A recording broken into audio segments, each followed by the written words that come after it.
Friends, ఎలా ఉన్నారు? మంచిగున్నారా? నేనైతే మంచిగున్నాను. మొన్న అయితే మా అమ్మ చెప్పింది కదా ఉలవల గుగ్గిళ్ళు ఎలా చేసుకోవాలనేసి. ఇదైతే ప్రాసెస్ కంప్లీట్గా చూడండి ఖచ్చితంగా. ఎందుకంటే ఇది మంచి హెల్దీ ఫుడ్ కాబట్టి మీరైతే ఖచ్చితంగా చేసుకోవాలంటే కంప్లీట్గా చూడండి.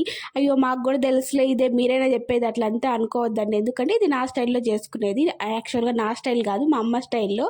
ఎందుకంటే మా అమ్మ చేయింది కాబట్టి. ఇది నిజంగా చాలా బాగుంటుంది, చాలా సూపర్ టేస్టీ ఉంటుంది. హెల్త్ బెనిఫిట్స్ కూడా చాలా ఎక్కువ ఉన్నాయి దీనికి.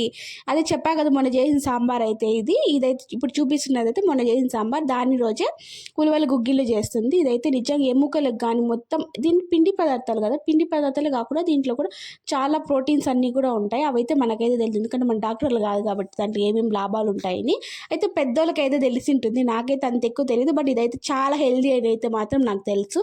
ఎందుకంటే మా అమ్మ ఎప్పుడూ చిన్నప్పటి నుంచి కూడా ఇవి తినాలి అనేసి పెడతా ఉంటుంది కాబట్టి అలా తెలుసు. కానీ దీనివల్ల ఏమేమి హెల్త్ బెనిఫిట్స్ ఉన్నాయైతే మాత్రం అదైతే నాకైతే కంప్లీట్గా తెలీదు. మనకు అంత బ్రెయిన్ లేదనుకోండి, మనం అంత మేధావులు కాదు, మనమంటే మనం కాదు, నేను అంత మేధావి అయితే కాదు కాబట్టి తెలీదు. కానీ ఇదైతే చాలా హెల్దీ. దీంట్లో అయితే ఫస్ట్ అయితే ఆయిల్ వేసుకొని దాంట్లోకి కొంచెం సాసవులు, మన పప్పు దినుసులు ఉంటాయి కదా అవన్నీ వేసుకొని చిటపటలాడేంత వరకు పెట్టుకోవాలి.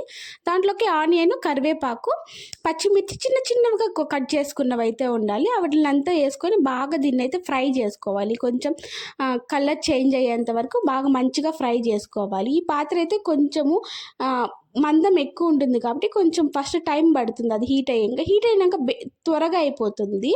కొంచెం అంటే బాగా అది అయితే ఫ్రై అయ్యేంత వరకు వేసుకొని అలాగే కలుపుకుంటూ ఉండాలి.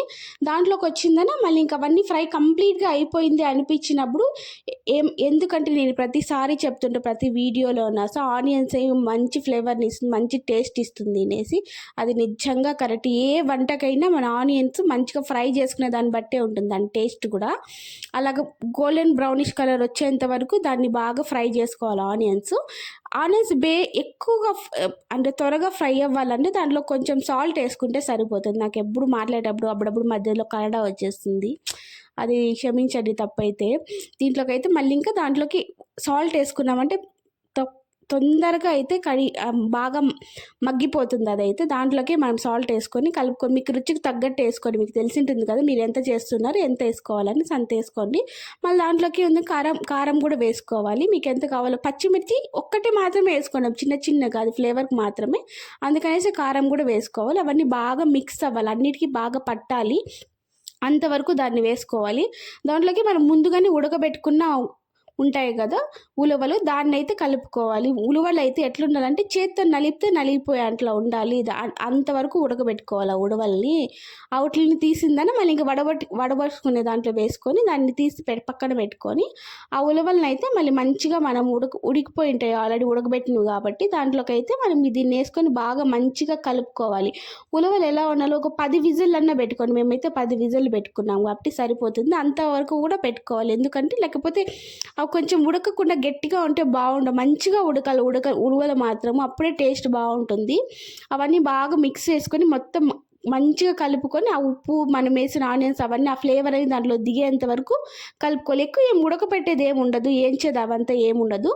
మంచిగా కలుపుకోవాలి. అంతే, కలుపుకునే దాన్ని బట్టి ఉంటుంది టేస్ట్ అంతా. దాంట్లోకి అన్ని సాల్ట్, పచ్చిమిర్చి అవన్నీ దాంట్లోకి దిగితే చాలు. ఇలాగైతే మేము ఉలవలు తాలింపు అంటాం, గుగ్గిళ్ళు అంటాము. Thank you for watching. Share